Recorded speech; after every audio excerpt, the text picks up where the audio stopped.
Hey Wrangler 4xe fans, I'm driving to work, and something I've been thinking about doing for a little bit is kind of like a question a day, and pick a good question from YouTube or Facebook and respond to it here, and hopefully that becomes a thing that helps other people. That's been my whole motivation behind the Jeep 4xe fans group and the Wrangler 4xe fans YouTube channel, which, by the way, we originally called the Facebook group Wrangler 4xe fans, and along the lines, the team and I decided, we probably need to open that up more to be more inviting to, like, the Grand Cherokee, the Gladiator, the Rubicon, or the Renegade, and the Compass 4xe family. Anything that becomes a 4xe in the future EV and all that stuff. So it's a great place to come check out and be a part of the conversation in the Jeep 4xe fans group on Facebook.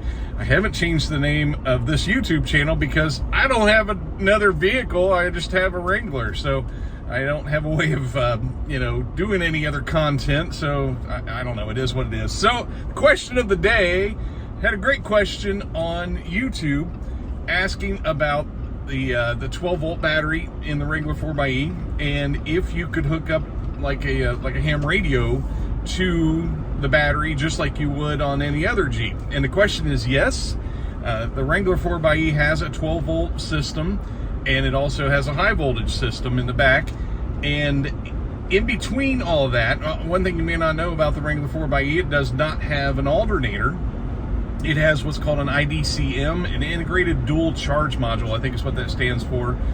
That piece of hardware is sandwiched back in there with the battery. It's underneath, and it does two things. One, that's where the charging happens. When you plug the thing in, that's the thing that handles all that voltage and charges the hybrid battery in the back. And it's also what's called a DC to DC converter. If you have any plug-in hybrid or electric vehicle, it'll have a DC to DC converter rather than an alternator. And what that does is it converts the high voltage down to 12 volts and charges the 12 volt battery just like an alternator would. So any kind of equipment, anything that you've hooked up to your old Jeeps or old, any kind of old off-road vehicle, you can do much the same in the Wrangler 4xe because it does have a 12 volt system just like any other Jeep. So there you go. Thanks for watching, and keep those questions coming.